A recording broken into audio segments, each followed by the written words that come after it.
This is the VOA Special English Agriculture Report.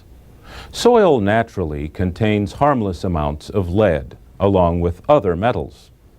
Because of pollution, however, the amounts are higher the closer you get to cities and towns. But experts say this should not stop gardeners from growing food if they take safety measures. David Johnson is a chemistry professor in the State University of New York's College of Environmental Science and Forestry. He explains that lead can enter the ground from leaded paint and leaded fuel and from industry. And once lead gets into the soil, it stays a long time.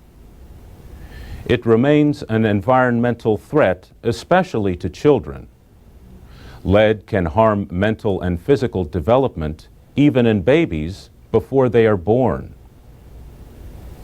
If a test finds that soil has too much lead, you might be advised to remove the soil or cover it with sod grass. Different countries have different levels that they consider acceptable.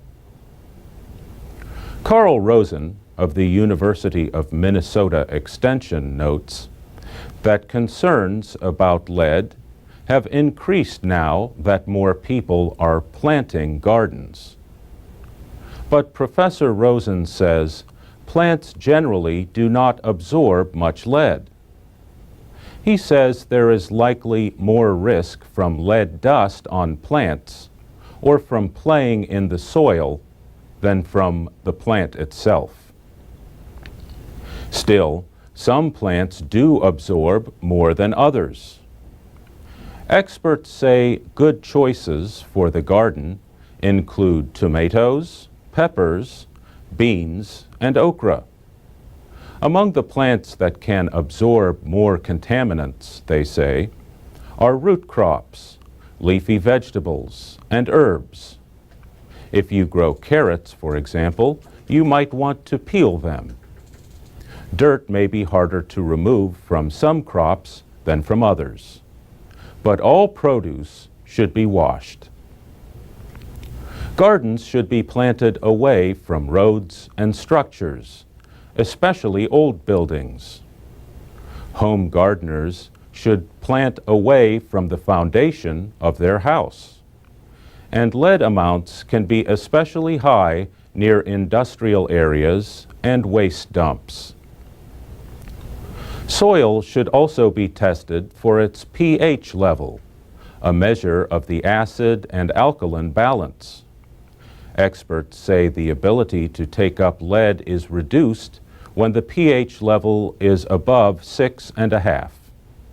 Adding organic material such as compost to soil can also make lead less available to plants.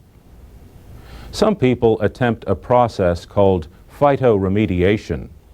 They try to remove lead from soil by growing certain plants that collect it. But Professor Rosen says the process is complex and may not work.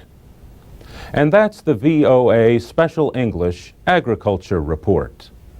For more gardening information, go to voaspecialenglish.com.